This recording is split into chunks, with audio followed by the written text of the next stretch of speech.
मैं तो मुफ्ती साहब ने जैसे कहा और आप सब लोग भी इसी अंदाज के लोग बैठे हैं यहाँ, तौहीद की बिना पर ला इलाहा इल्लल्लाह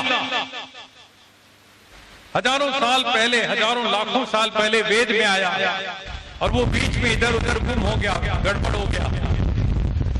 तो 1400 साल पहले एक क्रांतिकारी, मैं कहूंगा हजरत मोहम्मद साहब को सल्लल्लाहु अलैहि वसल्लम, उन्होंने ये कहा ला इलाहा इल्लल्लाह, एक परमात्मा, एक खुदा, एक अल्लाह, केवल उसी की इबादत होनी और किसी दूसरे की नहीं। मैं बाबर जब मर रहा था, बाबर उसने वसीयत की अपने बेटे हुमायूं के नाम पर। उस समय तो कोई गोरक्षक नहीं था, ठीक है। उसने अपने बाबरनामा में वसीयत में क्या कहता है हुमायूं को, इस मुल्क में तुम्हें दिलों पर राज करना है बेटे हुमायूं, तो गोकशी मत होने देना। और हुमायूं वसीयत करता है अकबर को, तो कहता है, अकबर करता है शाहजहां को, तो कहता है, और यही बात टीपू सुल्तान कहता है दक्षिण भारत में, कर्नाटक के अंदर। पूरे हिंदुस्तान में जब तक मुगल बादशाहत रही, कोई गोकशी नहीं हुई उस तरीके से, सरकारी या कानूनी ढंग से। और आज कोई चोरी छिपे करता है, लोगों की भावनाओं को ठेस पहुंचाने के जानबूझ के इरादे से करता है, तो वहां पर मैं साफ कहना चाहता हूं, मुसलमान यदि कहीं गोकशी करता है तो हिंदू भी गुनाहगार है, क्योंकि गाय को बेचता हिंदू है।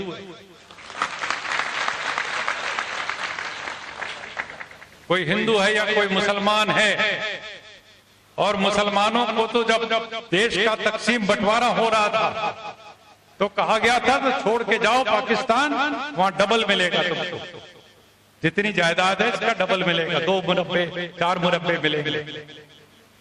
लेकिन 20% से ज्यादा लोग गए नहीं, 80% से ज्यादा लोगों ने इसी वतन को, इसी देश को अपना वतन मान करके फैसला किया। तो जहां तक वफादारी का सवाल है, आज से 70 साल पहले इन्होंने वफादारी का अपना परिचय दे दिया मुसलमानों ने। हिंदुओं के सामने कोई दूसरा देश नहीं था कि वहां चले जाते, उनको तो मजबूरी में यहीं रहना था। मुसलमान के सामने ऑप्शन था और उसके लिए उसने जानबूझ करके फैसला किया, हम पाकिस्तान नहीं जाएंगे, हम हिंदुस्तान को ही अपना देश मान करके यहां रहेंगे। इनकी देशभक्ति मैं दूसरों से ज्यादा मानता हूं, और इसलिए कहना चाहता हूं, मुसलमान हिंदुस्तान में रहता है, किराएदार नहीं है, हिस्सेदार बन करके रहेगा और रहता रहेगा, बाकायदे हिस्सेदार होगा। कोई किसी तरह की कोई उंगली नहीं उठाएगा, और हमारी और आपकी जिम्मेदारी। तो दोस्तों, आप सुन रहे हैं स्वामी अग्निवेश जी को। 3 मिनट 18 सेकंड आपने वीडियो देखा है, जिसमें आपने देखा कि हजरत मोहम्मद साहब पर भी उन्होंने अपने ख्याल रखे कि फर्जी गोरक्षकों को भी दिया मुंह तोड़ जवाब, और हिंदुस्तान के मुसलमानों को गद्दार कहने वालों को भी उन्होंने बताया कि आपकी देशभक्ति से ज्यादा मुसलमानों की देशभक्ति है इस मुल्क में। जी हां दोस्तों, ये है स्वामी अग्निवेश। हो सकता है जो नफरत की राजनीति करते हैं उनको ये वीडियो पसंद ना आए, लेकिन जो मोहब्बत में यकीन रखते हैं हिंदुस्तान के अंदर, वो ये वीडियो देखेंगे और दूसरों तक भी पहुंचाएंगे। इस पहले कि आप पूरा ये 1 घंटे का वीडियो देखें और देखें कि किस तरह से स्वामी अग्निवेश ने कौमी यकजहती को फरोग देने के लिए ये धुआंधार स्पीच दी है, आपको बता दें 1-1.5 मिनट रुक जाइए और ये जान लीजिए ये प्रोग्राम कब हुआ और कहां हुआ और इसका मकसद क्या था। फिर देखते हैं पूरा वीडियो नॉन स्टॉप। वक्त मीडिया।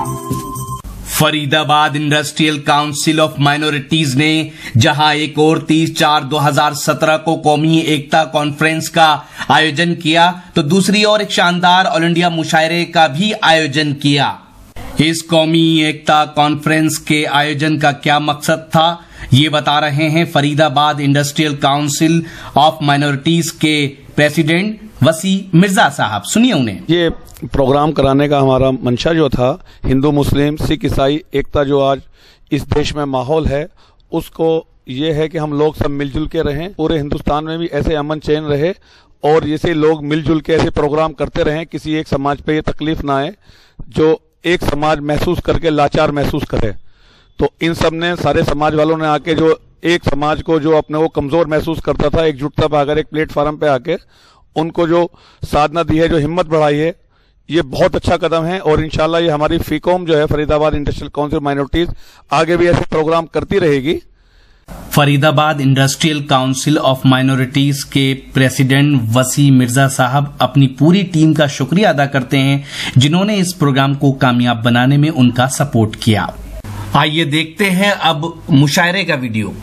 देना चाहूंगा कौमी एकता कॉन्फ्रेंस के सद्भावना मंच पे हमारे आज के चीफ गेस्ट मेहमान खुसूसी श्री स्वामी अग्निवेश साहब को एक बार बहुत जोरदार तालियों से आप सभी लोग उनका स्वागत करें।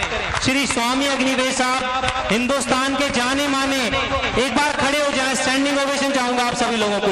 हिंदू मुस्लिम एकता के प्रतीक स्वामी अग्निवेश साहब, और एक बार स्वामी जी के साथ हिंदुस्तान जिंदाबाद, हिंदुस्तान जिंदाबाद, हिंदुस्तान जिंदाबाद, जिंदाबाद। शुक्रिया। स्वामी जी से दरखास्त करूंगा कि मंच पे आए और अपने शब्द रखें। Please welcome. एक सूचना यह कि हमारे बीच में गोपाल किशन शर्मा जी हैं, वो कह रहे हैं हमारे मुफ्ती साहब ने बहुत बढ़िया ओम चालीसा पढ़ा और एक स्वामी जी का एक स्वागत करना चाहते हैं। ये हरियाणा शिवसेना की अध्यक्ष हैं और इन्होंने कहा कि बहुत बढ़िया आपने जो हनुमान चालीसा पढ़े, उनके लिए वो उठकर बहुत दिल में भाए हो। और आइए सारे अजय और प्रदीप राणा जी, सारे राणा साहब सारे आए और इन्हें एक बार सम्मान करना चाहते हैं। काफी देर से बोल रहे थे मेरे को। और ये Faridabad industrial council of minority के मंच पर जो हमारे धर्म गुरु हैं, हिंदू मुस्लिम सिख और ईसाई, हमारे जो धर्म गुरु हैं मंच पर एक बार जोरदार तालियों से आप सभी लोगों से दरखास्त करना चाहूंगा। और श्री गोपाल शर्मा जी हमारे बीच में मौजूद हैं, पंजाब स्पोर्ट्स क्लब के प्रेसिडेंट और प्रेसिडेंट हरियाणा शिवसेना के भी प्रेसिडेंट है Gopal Sharma ji. Thank you sir. और अब मैं स्वामी जी जो हमारे आज के चीफ गेस्ट हैं उनको आमंत्रित करना चाहूंगा मंच पर कि कृपया मंच पे आए।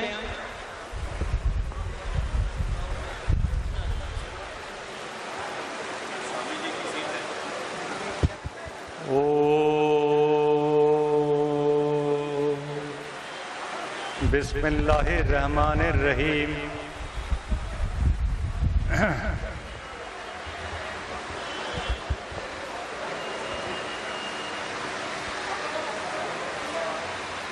मैंने अभी जो ओम कहा और ओम के बाद बिस्मिल्लाहिर्रहमानिर्रहीम कहा, यदि ओम कह करके चुप हो जाता तो माना जाता कि ये कोई हिंदू है, आर्य समाजी है, अपने खुदा या अपने परमात्मा को ओम कह के याद कर रहा है।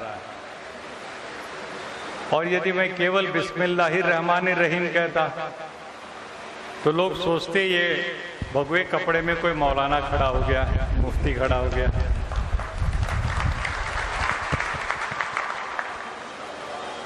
एक ओंकार वाहिगुरु सतनाम कहूं तो समझा जाएगा कि कोई सिख सरदार है। मैं बधाई देना चाहता हूं हमारे फरीदाबाद के माइनॉरिटी काउंसिल को।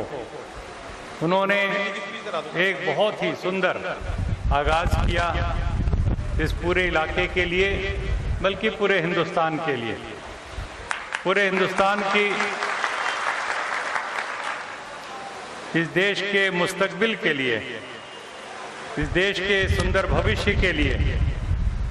इस तरह की जो कौमी एकता की कॉन्फ्रेंसेज हैं, जितनी ज़्यादा होती रहेंगी और गांव-गांव तक चलेंगे, शहरों से गांव तक भी चलें, मोहल्लों तक चलें, हम सब लोगों के दिलों को जोड़ने वाली जो बात है वो बहुत ताकत के साथ कही जाए। मैं तो सीधे एक फिक्रे में कहना चाहता हूं, जो जोड़ता है वो धर्म है और जो तोड़ता है वो धर्म नहीं हो सकता।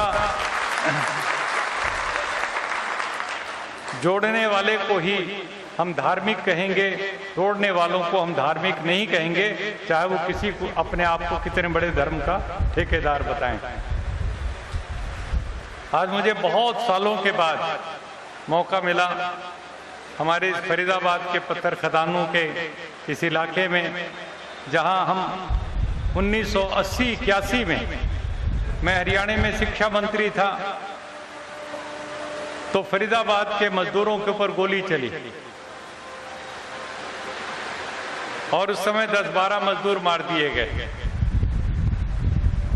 तो मैंने अपने कैबिनेट में, चौधरी भजन लाल जी हमारे चीफ मिनिस्टर थे, तो मैंने कहा कि चौधरी साहब ये गलत हुआ, मजदूरों पर गोली नहीं चलनी चाहिए। बोले नहीं, हम इसकी जांच करा रहे हैं। किसकी? बोले मैजिस्ट्रियल इंक्वायरी। मैंने कहा मजिस्ट्रेट कैसे जांच करेगा, इसकी जुडिशियल इंक्वायरी होनी चाहिए। तो उन्होंने कहा नहीं नहीं, आप रहने दीजिए, इसको होम मिनिस्टर देखेंगे। आप एजुकेशन मिनिस्टर हैं, शिक्षा मंत्री। 2 मिनट अजान के लिए रोक सकते हैं? हाँ जी जरूर।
तो देखा आपने, स्वामी अग्निवेश जी अजान के वक्त रुक गए। हमने आपको पूरी अजान नहीं सुनवाई है, थोड़ी सी अजान सुनवाई है। बहरहाल अब सुनिए स्वामी अग्निवेश जी की बात। तो मैं अर्ज कर रहा था कि जब उन्होंने कहा कि इसकी जांच तो होम मिनिस्टर साहब करवाएंगे और मैजिस्ट्रियल जांच होगी, तो मैंने कहा नहीं, मजिस्ट्रेट तो फायरिंग का हुक्म देता है, वो खुद कैसे जांच करेगा। जब मजदूर मरा है, निहत्था मजदूर, तो उसकी सही जांच होनी चाहिए, वो जुडिशियल इंक्वायरी होनी चाहिए। ये 1979 की बात है, 1979 की बात है। तो उसके बाद जब वो नहीं माने कि आप अपना विभाग देखिए, शिक्षा डिपार्टमेंट, और मैं चीफ मिनिस्टर हूं, मैं इससे निपटूंगा, तो मुझे पता लग चुका था कि चीफ मिनिस्टर साहब ने मजदूरों पर गोली क्यों चलाई। चीफ मिनिस्टर साहब को हर महीने कई करोड़ रुपए चाहिए थे, चुपचाप यहाँ के उद्योगपति जाकर के पहुंचा दें उनको, और बदले में उद्योगपतियों ने क्या कहा कि देखिए हम बड़े परेशान रहते हैं, मजदूरों की जो यहाँ पर मांगों को लेकर के आए दिन जलसे जुलूस करते हैं, हम इनसे परेशान रहते हैं, इनसे हमें निजात दिलाओ। तो चीफ मिनिस्टर साहब ने पूरे फरीदाबाद इंडस्ट्रियल कॉम्प्लेक्स में धारा 144 लगा दी साल भर के लिए।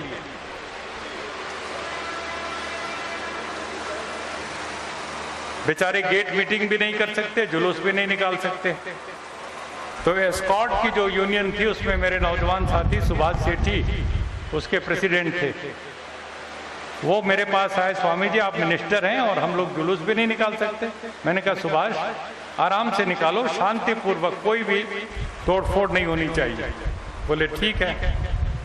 तो 5-7-10 हजार मजदूर निकले जुलूस लेकर के, तो बाटा चौक पर फायरिंग हुई और 10-12 मजदूर मार दिए।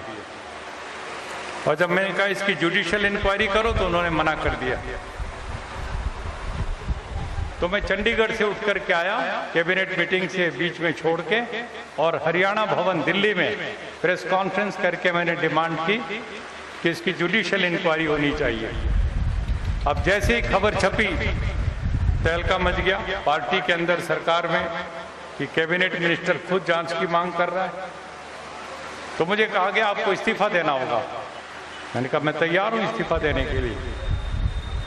फिर चीफ मिनिस्टर साहब घबराए, मेरे पास आए, कहने लगे ऐसा कीजिए आप 2 फिक्रे का एक बयान दे दीजिए कि मैंने जो कहा था उसको प्रेस वालों ने तोड़ मरोड़ के छापा, बस आपका भी काम चल जाएगा, हमारा भी काम। मैंने कहा बिल्कुल ठीक सही छापा है, कोई तोड़ मरोड़ के नहीं छापा है, बिल्कुल ठीक छापा है, इसलिए मैं इस तरह का बयान नहीं दे सकता। बोले उस हालत में आपको इस्तीफा देना पड़ेगा। मैंने कहा मैं तो पहले ही तैयार रखा हूं। मैंने वो इस्तीफा दे करके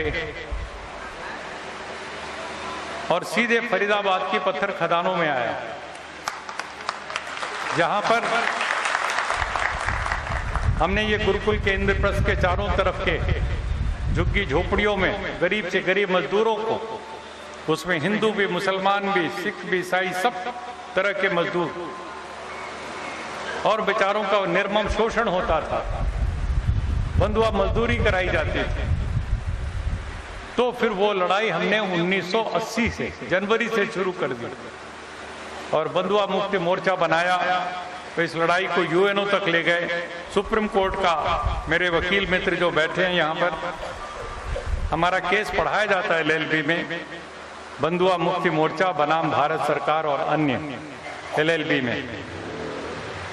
तो पत्थर खदानों में कई बार ये वाकया हुआ, शाम का वक्त सूरज डूब रहा है और मजदूर दिन भर की मेहनत के बाद आया है, लेकिन ठेकेदार ने पैसे नहीं दिए, तो चूल्हा जलाने के लिए, आटा के लिए पैसे नहीं उसके पास। तो झोपड़ी के सामने बैठा है, उसकी घरवाली बैठी है गोद में लेकर के छोटा सा नन्हा मुन्ना बच्चा। थोड़ी देर के बाद बच्चा कहता है माँ की गोद में, माँ मुझे भूख लगी है, रोटी दे। माँ उसको प्यार से समझाती कि बेटा आज हमें आटा लाने के लिए पैसे नहीं है, इसलिए हम तुझे रोटी नहीं दे सकेंगे। बच्चा चुप हो जाता है। 2 मिनट 4 मिनट के बाद फिर बच्चा कहता है माँ मुझे रोटी दे। माँ फिर समझाती है। 2 बार 3 बार 4 बार समझाने के बाद जब बच्चा फिर बार बार कहता है माँ मुझे रोटी दे, मुझे भूख लगी है, तो माँ को गुस्सा आ जाता है। माँ जोर से थप्पड़ मारती है अपने बच्चे को और वो बच्चा रोने लगता है और रोते हुए गाल से जो आंसू बह रहे हैं उनको चाटता हुआ घुटनों को पेट में सिकोड़ करके झोपड़ी के कोने में दुबक जाता है।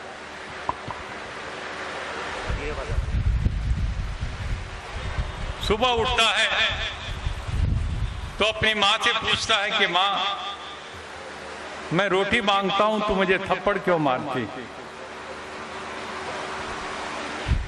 उस समय हिंदू माँ का दिल उसी तरह रोता है जैसे किसी मुस्लिम माँ का दिल रोता है।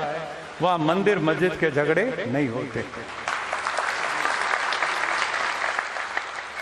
आंखों के सामने जवान बेटा दम तोड़ रहा और बाप के पास दवा के पैसे ना हो, तो मुस्लिम बाप का दिल उसी तरह रोता है जैसे हिंदू बाप का दिल रोता है।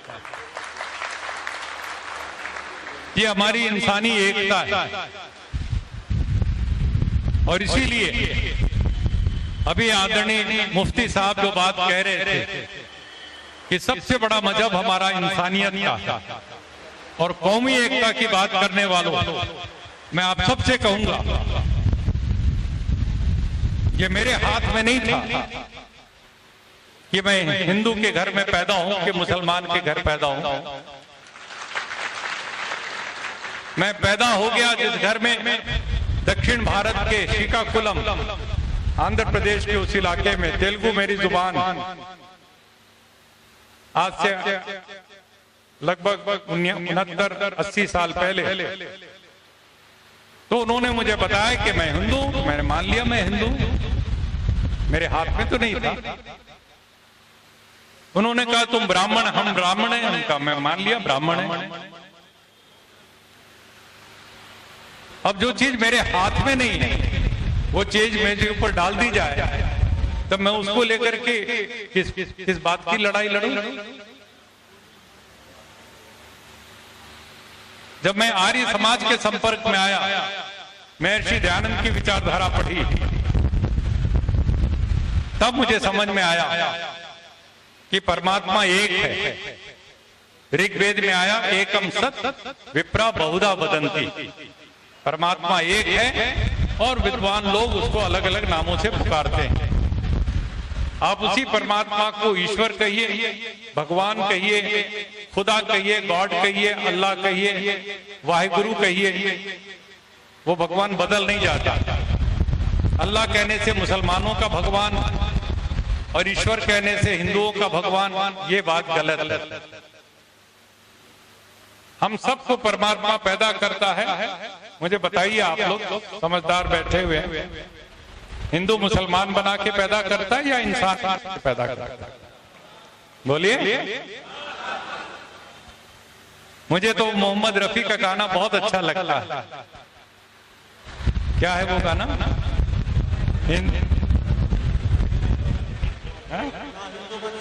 ना हिंदू बनेगा ना मुसलमान बनेगा, इंसान की औलाद है इंसान बनेगा।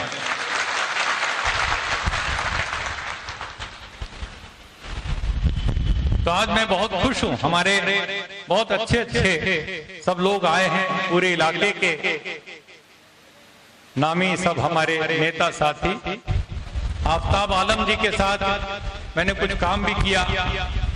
पड़ोस के इलाके में जब कुछ हिंदू मुस्लिम फसादात होने के हालात आए थे तब हम उनसे मिले थे, वो आए और इसी तरीके से कई बार हम लोग मिलके काम करते हैं। नगेंद्र भडाना जी अभी एमएलए हैं एनआईटी से, उदय भान जी के पिताजी मेरे बड़े मित्र होते थे, चौधरी गहलाल जी, और उस समय से हम इनको पूरे परिवार को जानते हैं। आजकल ये एमएलए हैं कोडल से।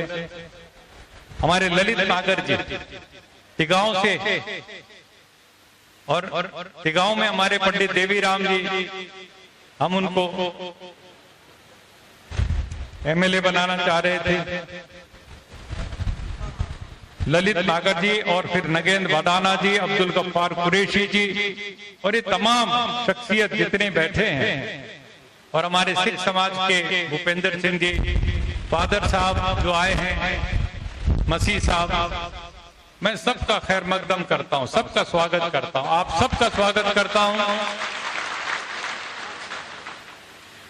और जो हमारे वसीम मिर्जा जी हैं, ये मेरे पास दिल्ली आए कुछ दिन पहले कि स्वामी जी ऐसे हम ऑर्गेनाइज करने जा रहे हैं।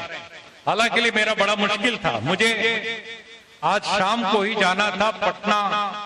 मैं अभी आया थोड़ी देर पहले भुवनेश्वर से, और पटना जाकर के आगे चंपारण जाना था जहां 100 साल पहले महात्मा गांधी आए। वहां 2 मजदूरों ने आत्मदाह कर लिया 10 अप्रैल को, जिंदा जला दिया अपने आप को, क्योंकि उनकी मजदूरी 12 साल से नहीं दी गई। चीनी का शुगर मिल बंद हो गया और मजदूर बेचारे लड़ते लड़ते उन्होंने भगत सिंह की शहादत के दिन 23 मार्च को लिख के दिया प्राइम मिनिस्टर, चीफ मिनिस्टर सबको, यदि आप नहीं देंगे मजदूरी हमारी सेटलमेंट के हिसाब से, तो हम 9 अप्रैल की रात को 12 बजे के बाद कभी भी आग लगा लेंगे अपने ऊपर। और 10 अप्रैल की सुबह 10 बजे, ठीक उसी टाइम जब महात्मा गांधी जी 100 साल पहले चंपारण पधारे थे, उसी समय उन्होंने अपनी आग लगाई। आज शाम को मैंने सोचा था वहां जाऊंगा, बीच में ये प्रोग्राम मैंने कैंसिल भी किया, लेकिन बाद में इनका आग्रह हुआ कि नहीं, थोड़ी देर के लिए जरूर आ जाइए, पहले बोल के चले जाइएगा, और कल सुबह फिर मैं 5 बजे एयरपोर्ट मुझे पहुंचना, इसलिए मैंने इनसे इजाजत ली थोड़ा पहले बोलने की। मैं आप सब लोगों से एक बात कहना चाहता हूं कि जब परमात्मा हमको इंसान बना करके भेजता है, पैदा करता है, हम सबको एक शरीर देता है, सबके पास एक शरीर है। जो मंदिर वाले हैं, जो मस्जिद वाले, गुरुद्वारे वाले और चर्च वाले, मैं सबसे एक विनम्र प्रार्थना करके पूछना चाहता हूं, ये जो शरीर है मेरे पास, आपके पास, एक एक सबके पास, इसके ऊपर सूरज की रोशनी जो है वो बराबर है या हिंदू के लिए ज्यादा और मुसलमान के लिए कम है? बराबर है। जिस हवा में हम सांस ले रहे हैं, जिसकी वजह से हम जिंदा हैं, वो सबके लिए एक हवा है या अलग अलग है? हिंदू, मुसलमान, सिख, ईसाई की हवा अलग अलग है। अभी बरसात हो रही थी तो बरसात की जो बूंद गिर रही ऊपर से आकाश से, वो हिंदू और मुसलमान के अलग अलग है या एक है? तो सारी कुदरत चिल्ला चिल्ला करके कह रही है कि मैं पूरी इंसानियत को एक नजर से देखता हूं, और हम हैं अपनी नादानी में हम बांट बांट करके देखते हैं।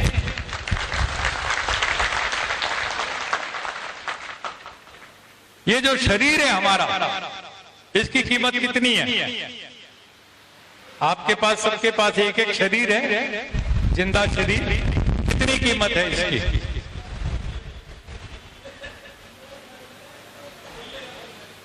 जहां थोड़ी दूर पे एक मंदिर है, आपने देखा होगा, मंदिर बहुत कीमती होगा, करोड़ों का होगा।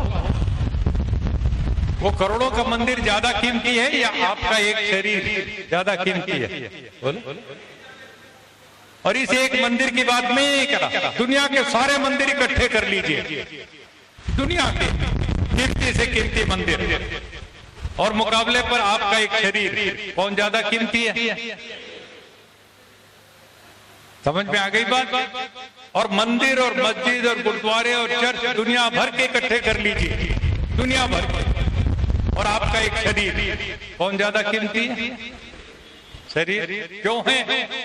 क्योंकि शरीर को बनाने वाला खुद वो अल्लाह ताला परमात्मा है, और मंदिर मस्जिद को बनाने वाला कारीगर है, ईंट चूना पत्थर से मंदिर और मस्जिद को बनाता है, और इस शरीर को बनाने वाला खुद परमात्मा।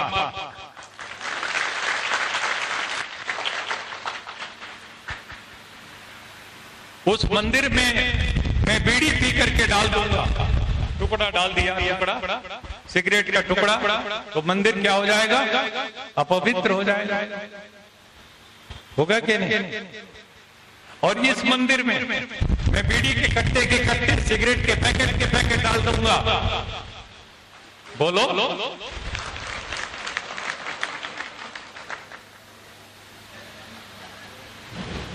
उसमें मैं शराब की 2 बूंद डाल दूंगा मंदिर में, वो अपवित्र हो जाएगा। और इस मंदिर में बोतल की बोतल चढ़ा दूंगा, यह अपवित्र नहीं हो रहा। उसमें मांस का टुकड़ा डाल दूंगा, वो अपवित्र हो जाएगा।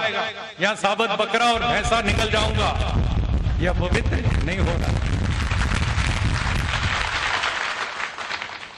फिर सोचो, परमात्मा ने कितनी बड़ी चीज दी है। एक एक शरीर की कीमत लाखों, करोड़ों, अरबों रुपए। सबसे ज्यादा पवित्र और सबसे ज्यादा कीमती हम सबके पास एक एक शरीर है, जिंदा शरीर। एक एक सांस जो चल रही है, इस सांस की कीमत आप लगा नहीं सकते, एक सांस की कीमत। तो हम लोगों को कोशिश करनी चाहिए उस परमात्मा की, अल्लाह ताला की सच्ची इबादत, उसकी सच्ची पूजा उपासना। हम नकली करते हैं। मैं किसी की भावनाओं को ठेस नहीं पहुंचाता, लेकिन मैं पूछना चाहता हूं, ये सारी मूर्तियां जितनी बैठी हैं, ये मूर्तियां हैं कि नहीं? जिंदा मूर्ति है कि नहीं? इनको बना कौन रहा है? परमात्मा। और उस मूर्ति को कौन बना रहा है? हम बना रहे हैं, कारीगर बना रहे हैं। बोलो, वो मूर्ति बड़ी है, ये जिंदा मूर्ति बड़ी है। उस मूर्ति को भोग लगाओगे, खा ले वो खाएगा? एक टुकड़ा भी खाए के दिखाएगा? नहीं। और इस मूर्ति को खिला के दिखाओ, फटाफट खा लेगा। ये जो मूर्तियां हैं, आपको मूर्ति पूजा करनी है, बड़े शौक से करो, लेकिन जो परमात्मा ने मूर्ति बनाई है उसकी पूजा करो, न कि अपने हाथ की बनाई मूर्ति की पूजा करो। थोड़ा सा दिमाग में समझदारी पैदा करो, तो हम सब एक बुनियादी कौमी एकता, बुनियादी पूरी दुनिया की, इंसान की। और मैं तो मुफ्ती साहब ने जैसे कहा, और आप सब लोग भी इसी अंदाज के लोग बैठे हैं यहाँ, तौहीद की बिना पर ला इलाहा इल्लल्लाह, हजारों साल पहले, हजारों लाखों साल पहले वेद में आया, और वो बीच में इधर उधर गुम हो गया, गड़बड़ हो गया। तो 1400 साल पहले एक क्रांतिकारी, मैं कहूंगा, हजरत मोहम्मद साहब को सल्लल्लाहु अलैहि वसल्लम, उन्होंने ये कहा, ला इलाहा इल्लल्लाह, एक परमात्मा, एक खुदा, एक अल्लाह, केवल उसी की इबादत होनी है और किसी दूसरे की नहीं। महर्षि दयानंद ने आर्य समाज की स्थापना की, तो उसका नियम कहता है, सब सत्य विद्या और जो पदार्थ विद्या से जाने जाते हैं उनका आदि मूल परमेश्वर है, और परमेश्वर की ही उपासना होनी चाहिए और किसी की नहीं। जो सर्वव्यापी है, जो निराकार है। अब इन चीजों को हमारे बताने वाले बता करके गए, हम पढ़ लेते हैं, लेकिन उस पर अमल नहीं करते। हम अपने स्वार्थों में पड़े हुए हैं, और कुछ तो हम, कोई दाढ़ी रख लेता है तो कहते अरे ये मुसलमान, और वो यहाँ दाढ़ी के बाल काट करके सिर के पीछे चिपका ले, तो क्या हो जाएगी चोटी? वो हिंदू भाई हो गया। हाथ को ऐसे धो ले तो हिंदू, और ऐसे धो ले तो मुसलमान हो गया। पूरी तरफ मुंह करके भगवान का भजन कर ले तो हिंदू, और पश्चिम की तरफ मुंह करके मगरिब की तरफ इबादत कर ले तो मुसलमान हो गया। इसी बात पे हम लड़ते हैं, इसी बात पे लड़ रहे हैं पागलों की तरह। ये क्या बीमारी है भाई? किसी को दाढ़ी रखनी है तो और अच्छी रखो, बड़ी बड़ी से रखो, और चोटी रखनी है तो और लंबी चोटी रखो। क्या फर्क पड़ता है? किसी को ये रंग के कपड़े अच्छे रखते हैं, किसी को दूसरे रंग के कपड़े अच्छे लगते हैं। इन कपड़ों में थोड़ी है मजहब, चोटी दाढ़ी में नहीं है मजहब, सच्चाई में है, ईमानदारी में है, इंसाफ परस्ती में है। तो परमात्मा हम जिसको कहते हैं उसका दूसरा नाम है सत्य, प्रेम, करुणा और न्याय। गांधी जी ने कहा ट्रूथ इज गॉड, सत्य ही ईश्वर है। यदि इसको लेकर के हम चलेंगे तो सारी कायनात के जर्रे जर्रे से और इंसानियत से हमें मोहब्बत होगी। और यही था कारण जिसलिए कुरान शरीफ में कहीं नहीं आया रब्बुल मुसलमीन, जब भी आया रब्बुल आलमीन आया।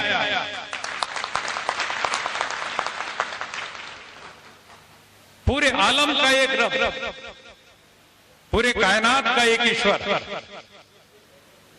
और जब मोहम्मद साहब का जिक्र आया तो उसमें भी उनको रहमतुल लिल मुसलमीन नहीं कहा है, रहमतुल लिल आलमीन कहा।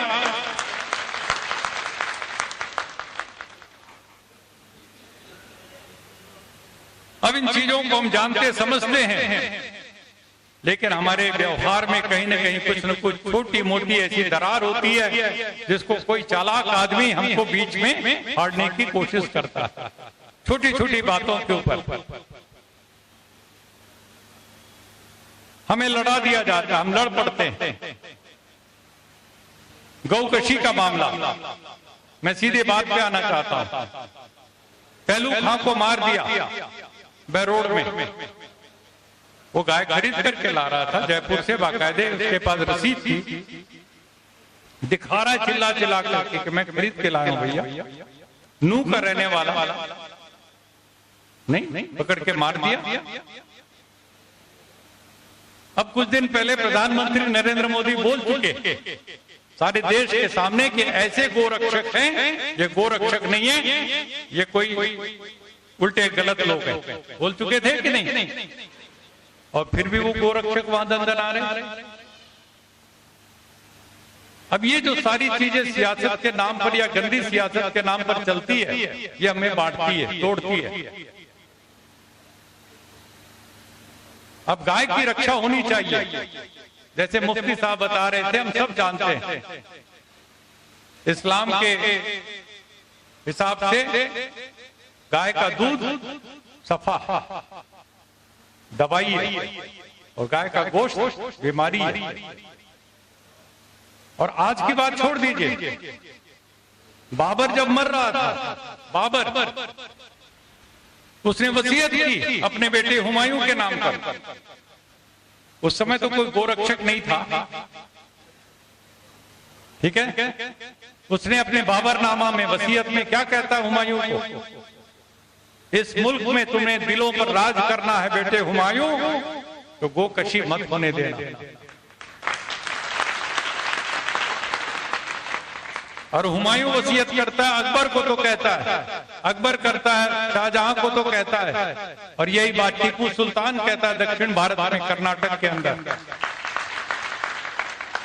पूरे हिंदुस्तान में जब तक मुगल बादशाहत रही, कोई गोकशी नहीं हुई उस तरीके से, सरकारी या कानूनी ढंग से।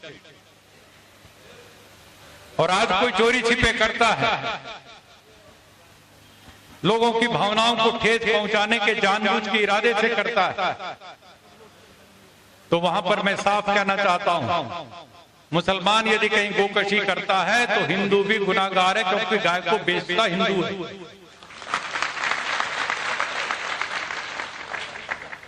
और गाय को क्यों बेच देता है? गाय दूध देना बंद कर देती है, कहता कितने दिन खिलाऊंगा इसको, और भैंस नहीं रखता, बैल ट्रैक्टर आ गए,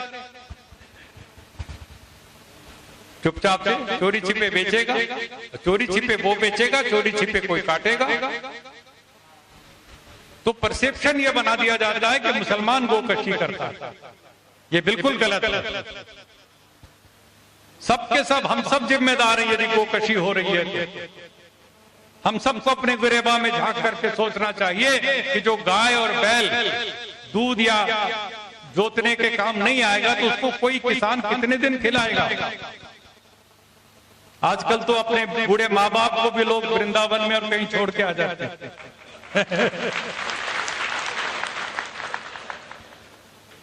नहीं, आप सब लोगों के लिए मैं कह रहा हूं, आप लोग प्रैक्टिकल राजनीति में हैं इस समय, कोई रास्ता निकालिए इसका। और रास्ता निकला हुआ, और रास्ता क्या है? जो देशी नस्ल की गाय, उसका गोबर और गोमूत्र बहुत ही कीमती चीज है। उसी से ये जो जैविक खेती है उसी से हो सकती है, विदेशी नस्ल के गाय के गोबर से नहीं हो सकती। जो पेस्टिसाइड अच्छे ढंग का बनता है, गोपाल राय जी जानते होंगे और सब लोग, मैं ये बताना चाहता हूं, इसके ऊपर बहुत रिसर्च हुई है। तो जैसे मिल्क कलेक्शन सेंटर बना रखे हैं अमूल डेयरी वालों के, मदर डेयरी वालों के, गांव-गांव से दूध इकट्ठा करते हैं ना सुबह सुबह और नकद पैसा दे देते हैं। इसी तरीके से सरकार को चाहिए गोबर कलेक्शन सेंटर और गोमूत्र कलेक्शन सेंटर बनाए और उसको नगद पैसे का भुगतान करती चली जाए। कोई भी क्यों मारेगा? दो पैसे आएंगे तो उसमें से गाय को भी खिलाएगा, खुद भी खाएगा। आप गोबर को क्यों नहीं उत्पादक बनाते, उसको प्रोडक्टिव बनाते, वायबल बनाते? गोमूत्र को क्यों नहीं बनाते? और ऐसे ऐसे बड़े बड़े, मैं फार्म हाउस देख के आया महाराष्ट्र में, बंजर जमीन, पहाड़ी जमीन के ऊपर गोमूत्र से उन्होंने ऐसी दवाइयां बनाई हैं जिससे अनार के बाग लहलहा रहे हैं। और गोबर से बनाया खाद उन्होंने, इतना बढ़िया काम हो रहा है। उन्होंने बताया जी कि जो गाय बैल कोई दूध नहीं देते, एक चप्पा भी, एक टोपा भी, उससे 250 रुपए रोज की आमदनी हो रही है उनकी, एक एक गाय से। तो एक प्रैक्टिकल तरीका निकालना चाहिए। हम चोटी दाढ़ी के नाम पर लड़े, मंदिर मस्जिद के नाम पर लड़े, ये हमारे लिए शोभा नहीं देता। हमें लड़ना है मिलकर के, गरीबी के खिलाफ, जहालत के खिलाफ, बीमारी के खिलाफ। हर बच्चे को एक जैसी पढ़ाई मिलनी चाहिए। अमीर बच्चों के लिए बड़े बड़े स्कूल खुल जाते हैं, पब्लिक स्कूल, गिट पिट अंग्रेजी बोलेंगे वो, कई के 1000 रुपए की फीस होगी। और गरीब का बच्चा, मैं जिन बच्चों में काम करता हूं, बाल मजदूर, वो पत्थर तोड़ते हैं, ईंट भट्ठों में काम करते हैं। क्यों? वो पढ़ने लिखने के लिए नहीं बनाए थे भगवान ने। मैं दावे से कहता हूं, उस गरीब से गरीब के बच्चे को आप अमीर से अमीर बच्चे के बराबर रोटी दो, कपड़ा दो, किताब दो और पढ़ाई दो, और उसके बाद फैसला करने के लिए खड़ा करो। मैं दावे से कहता हूं, गरीब से गरीब का बच्चा जो आज बाल मजदूरी करता है, वो अमीर के अमीर बच्चे से आगे निकल के दिखा दे। बराबर का मौका दो, इक्वल अपॉर्चुनिटीज। समता मूलक समाज बनाने के लिए हम सबकी जिम्मेदारी है फादर। हम पब्लिक स्कूलों को तो बढ़ावा दे रहे हैं और सरकारी स्कूलों में मास्टर साहब इसकी तरफ ध्यान दो और सरकार से कानून बनवाओ कि जो कोई सरकार में है, चाहे मुख्यमंत्री है, चाहे वो वैसा ही मंत्री है और या एमएलए है और कलेक्टर है या डीसी है, एसपी है, जो भी मंत्री है या संतरी है, उसके सबके बच्चे सरकारी स्कूल में पढ़ने चाहिए। केंद्रीय विद्यालय में सरकारी अफसरों के बच्चे पढ़ते हैं, केंद्रीय विद्यालय सरकारी होते हुए भी बहुत बढ़िया। और ये जो गांव के हमारे सरकारी स्कूल हैं, इनमें सरकारी स्कूल का मास्टर भी मोटी तनख्वाह लेता है, लेकिन अपने बच्चे को अपने स्कूल में नहीं पढ़ाता, पब्लिक स्कूल में भेजता और वहां पढ़ाई अच्छी नहीं। अब ये पढ़ाई को यदि हम लोग अच्छा करने का आंदोलन मुहिम शुरू करें इस पूरे इलाके में, तो जो कौमी एकता होगी उसमें हिंदू का बच्चा भी और मुसलमान का और सिख और ईसाई का, गरीब से गरीब का बच्चा पढ़ेगा तो जाकर के कौमी एकता बहुत मजबूत हो जाएगी। फिर उसके बाद कोई झगड़े की गुंजाइश नहीं रहेगी। एक और काम करना है, अभी मैंने इशारे से कहा था, शराब अच्छी चीज है कि बुरी चीज है जी? बोलो, बहुत बुरी चीज है। फिर आपके घर में शादी बारात हो सकती है बिना शराब के? बिना शराब परोसे हो सकती है? ये ठेके क्यों खोल रखे हैं? मैंने 1968 में, आप में से बहुत से लोग पैदा नहीं हुए होंगे उस समय, स्वामी इंद्रवेश जी के साथ कुरुक्षेत्र से मैं पैदल चला 18 दिन नंगे पैर, 18 दिन पैदल चलते 200 नौजवानों के साथ, ओम के झंडे हाथों में लेकर, दिल्ली के लाल किले के सामने 200 मशाले लेकर के हमने कसम खाई थी शराब के खिलाफ जंग करेंगे। 8 बार जेल गया हूं मैं चौधरी बंसीलाल जी के राज शराब बंद कराने के लिए। कई बार मेरे ऊपर जानलेवा हमला हुआ, एक बार बंद करा भी दिया, लेकिन चौधरी बंसीलाल तो बंद कराने में लगे थे, चौधरी सुरेंद्र सिंह पैसे बनाने में लगे। मैं सच्ची बातें कह रहा हूं, किसी को बुरी लगे मैं नहीं जानता। और उसका नतीजा हुआ 1.5 साल में हटाना पड़ा।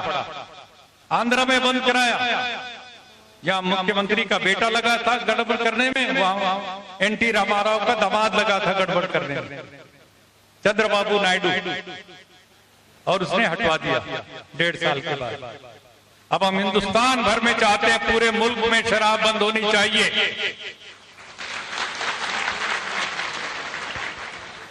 कौमी एकता लानी है तो हम सबका जो दुश्मन नंबर 1,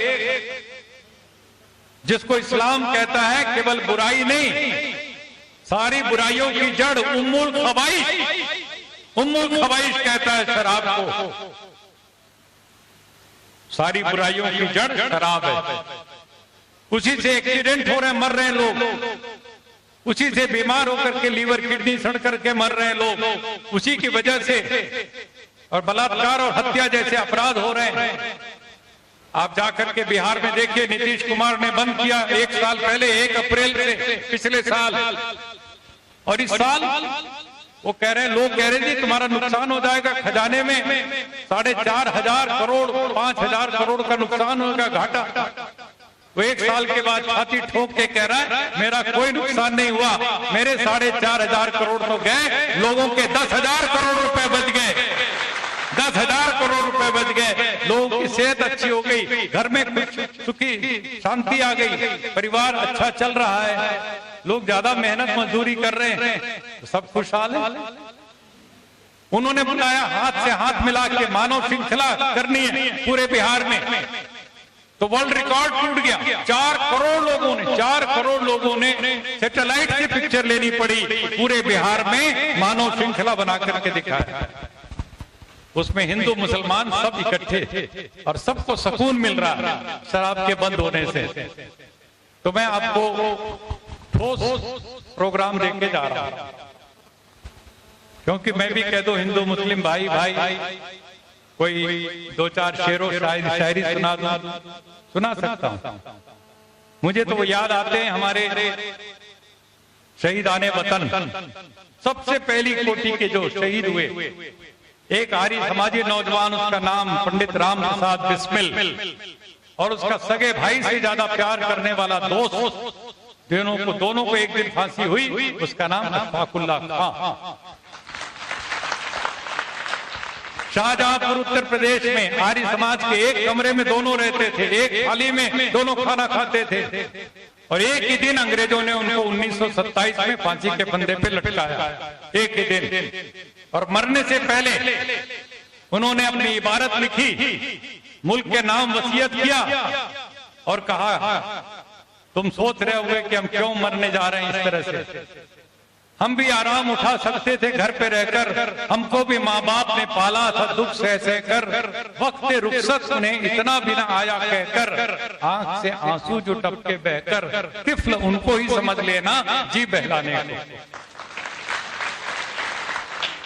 माँ हम तुझसे दूर जा रहे हैं, बहुत दूर जा रहे हैं, तेरे कानों में एक दिन आवाज आएगी कि तेरा बेटा, जवान बेटा फांसी के फंदे को चूम रहा है, तू रोएगी, छटपटाएगी, तेरा दिल करेगा अपने जिगर के टुकड़े को एक बार अपनी गोद में ले ले, प्यार कर ले। माँ तेरे बुलाने से तेरा बेटा तेरी गोद में नहीं आएगा, एक काम करना माँ, तेरे गाल से जो आंसू टपक करके नीचे बहने लगे, उसमें से आंसू की एक बूंद को अपनी हथेली पर रख लेना, और उस हथेली की आंसू की बूंद को अपना बेटा समझ करके दिल को तसल्ली कर लेना। ये उनकी दी हुई ये वसीयत, और उन्होंने गरज गरज के फांसी के फंदे को चूमते हुए जल्लाद के सामने गाया, वतन के आबरू का पास देखें कौन करता है, सुना है आज मख्तल में हमारा इम्तिहान होगा, जुदा मत हो मेरे पहलू से ऐ दर्दे वतन हरगिज, न जाने बाद मुर्दन मैं कहां और तू कहां हो। शहीदों की चिताओं पर जुड़ेंगे हर बरस मेले, वतन पर मरने वालों का यही बाकी निशान होगा, इलाही वह भी दिन होगा जब अपना राज देखेंगे, जब अपनी ही जमी होगी, अपना आसमां होगा। हम अपने देश के किसानों के लिए, मजदूरों के लिए हमारी एकता होनी चाहिए, हम सब अपने अपने मजहब के ढंग से उस गरीब की आवाज को उठाएं जिसका खून और पसीना बह रहा है और उसको इंसाफ नहीं मिल रहा, उसको पूरी मजदूरी नहीं मिल रही, उसके रहने के लिए झोपड़ी ठीक से नहीं है। कितनी झुग्गी झोपड़ियां यहाँ पर अभी भी पड़ी हुई है। मैं गदाखोर में काम करता था, अनंतपुर के, लकड़पुर के, इस सारे इलाके के झुग्गियों में मैंने काम किया 35 साल 36 साल। आज मैं आप लोगों से कहना चाहता हूं, हमें गरीब से गरीब के ऊपर हमारी नजर रहनी चाहिए, हम कैसे उसको इंसाफ दिला सकें। तो हमारी कौमी एकता इस मुल्क की बहबूदी के लिए, और मैं सावधान करना चाहता हूं, जो लोग रोज सुबह उठ करके मुसलमानों से सर्टिफिकेट मांगते हैं देशभक्ति का, देशभक्ति। अभी मैंने सुना है अशफाकुल्लाह खां, मैंने उसकी किताब छापी है, उसमें अपनी माँ को जो चिट्ठी लिखी उसने जेल से, आप उन चिट्ठियों को पढ़ोगे तो रोने लग जाओगे। अशफाक, उसके जज्बात। तो दोस्तों, किसी को कोई सर्टिफिकेट देने की जरूरत नहीं, कोई सर्टिफिकेट मांगने की किसी की हिम्मत नहीं होनी चाहिए। कोई हिंदू है या कोई मुसलमान है, और मुसलमानों को तो जब देश का तकसीम बंटवारा हो रहा था तो कहा गया था तो छोड़ के जाओ पाकिस्तान, वहां डबल मिलेगा तुमको, जितनी जायदाद है इसका डबल मिलेगा, 2 मुरब्बे 4 मुरब्बे मिलेंगे। लेकिन 20% से ज्यादा लोग गए नहीं, 80% से ज्यादा लोगों ने इसी वतन को, इसी देश को अपना वतन मान करके फैसला किया। तो जहां तक वफादारी का सवाल है, आज से 70 साल पहले इन्होंने वफादारी का अपना परिचय दे दिया मुसलमानों ने। हिंदुओं के सामने कोई दूसरा देश नहीं था कि वहां चले जाते, उनको तो मजबूरी में यही रहना था। मुसलमान के सामने ऑप्शन था, और उसके लिए उसने जानबूझ करके फैसला किया, हम पाकिस्तान नहीं जाएंगे, हम हिंदुस्तान को ही अपना देश मान करके यहां रहेंगे। इनकी देशभक्ति मैं दूसरों से ज्यादा मानता हूं, और इसलिए कहना चाहता हूं, मुसलमान हिंदुस्तान में रहता है, किराएदार नहीं है, हिस्सेदार बन करके रहेगा और रहता रहेगा, बाकायदे हिस्सेदार होगा। कोई किसी तरह की कोई उंगली नहीं उठाएगा, और हमारी और आपकी जिम्मेदारी बनती है, कोई किसी के ऊपर इस तरह की बात करनी शुरू करे, वहीं पर उसको खत्म कीजिए, और नहीं तो बात धीरे धीरे फैलती रहती है। आजकल ये सोशल मीडिया चला हुआ है, क्या क्या डालते रहते उल्टी सीधी बातें, और कहते हैं इसको फैला दीजिए, उसको शेयर कर दीजिए। नहीं, गंदी चीजें, गलत चीजें शेयर नहीं करनी।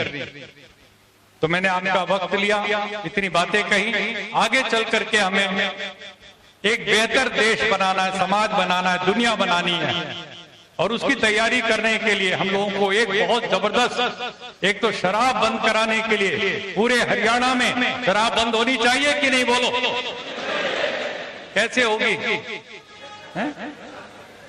जरा मुट्ठी बंद करके मेरे साथ नारा लगाओ, मैं कहूंगा शराब पीना छोड़ दो, आप बोलेंगे, और शराब की बोतल छोड़ दो, और शराब की ठेके तोड़ दो।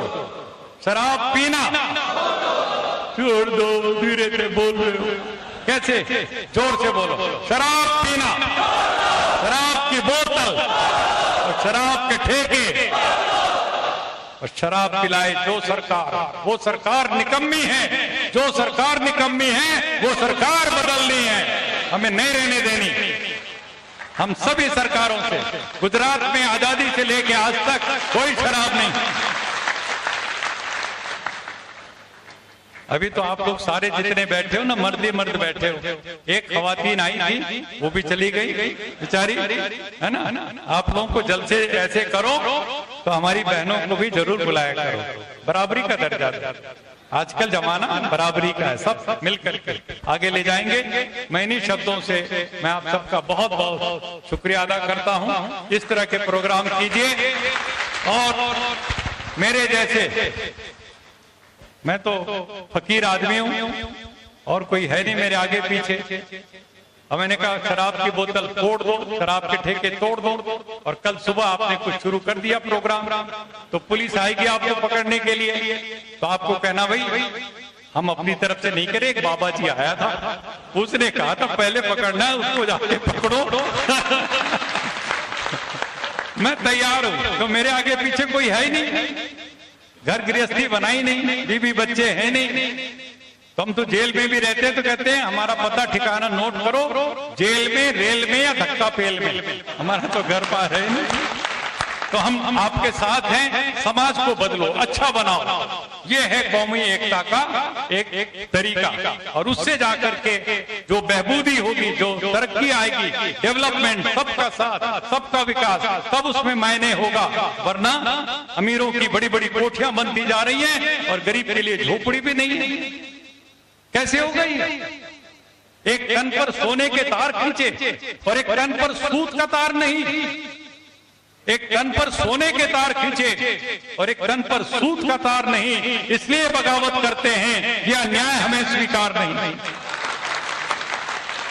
पूरी एकड़ में बनी हवेली, पूरे एकड़ में बनी हवेली, रहने वाले 2 प्राणी, और दूसरी तरफ 10 हाथ का घर, 10 रहते हैं, सो सकते पैर पसार नहीं, इसलिए बगावत करते हैं, यह न्याय हमें स्वीकार नहीं। हमें बराबरी लानी है, समता लानी है, इंसान इंसान बराबर, मानव मानव एक समान, कोई छोटा नहीं कोई बड़ा नहीं, कोई जात पात नहीं मानेगा, ऊंची जात छोटी जात, एक बच्चे को पैदा होते ऊंच कहते हो, एक बच्चे को नीच कहते हो। परमात्मा ने दोनों को बराबर पैदा किया, कोई ऊंच नीच नहीं होना चाहिए। जात पात की बीमारी मिटाओ। मुसलमानों में भी देखता हूं, मस्जिद में खड़े होंगे 4 मिनट के लिए तो कहेंगे यहाँ ना कोई बंदा ना कोई बंदा नवाज, सब बराबर है। और जब नीचे उतरेंगे तो शेख और सैयद अपनी कार में बैठ करके कोठी में जाएंगे और नाई धोबी तेली अपनी झोपड़ी में जाएगा। ये जो गैर बराबरी है ये मिटाना, ये हमारा इस्लाम का फर्ज बनता है। इस्लाम को यहाँ ला करके खड़ा करो। इसी तरह से सबके लिए कहता हूँ, वेदों को उपनिषदों में यही संदेश है, हमें समता मूलक समाज बनाना है, बेटियों को बराबर का दर्जा देना है।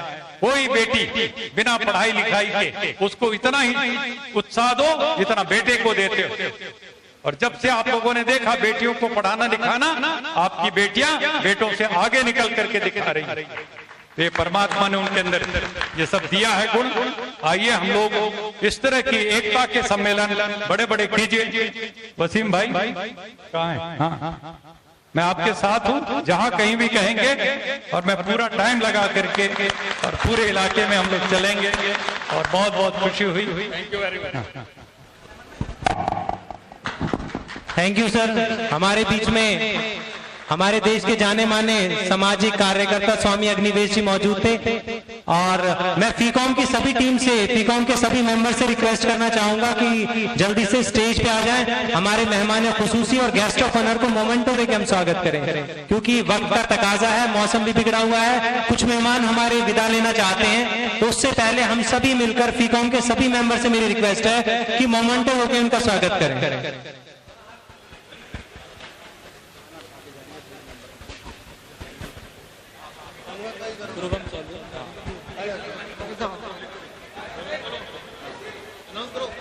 और इसी बीच यहाँ मेरी सभी आए हुए मेहमानों से रिक्वेस्ट है कि उसके बाद भी हमारा प्रोग्राम चालू रहेगा। अभी इस मोमेंटो का, इस सम्मान समारोह के बाद भी हमारा प्रोग्राम जारी रहेगा। और कौमी एकता कॉन्फ्रेंस खत्म होने के बाद सबके खाने का भी प्रबंध Faridabad industrial council of minority के थ्रू किया गया है। 1500 आदमियों के खाने का प्रबंध हमारी फीकॉम कमेटी ने किया है। सभी से मेरी रिक्वेस्ट है कि प्रोग्राम के बाद हमारी रिफ्रेशमेंट जरूर लेके जाएं। अभी ये सिलसिला जारी रहेगा।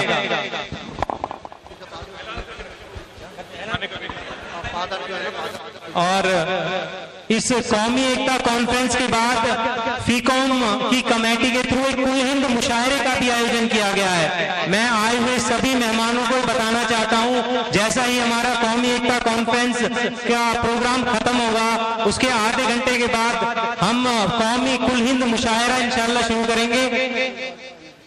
और एक बार सभी आए हुए हजरात से दरखास्त करना चाहूंगा, खड़े होकर ताली बजा के स्वामी जी को विदाई दें।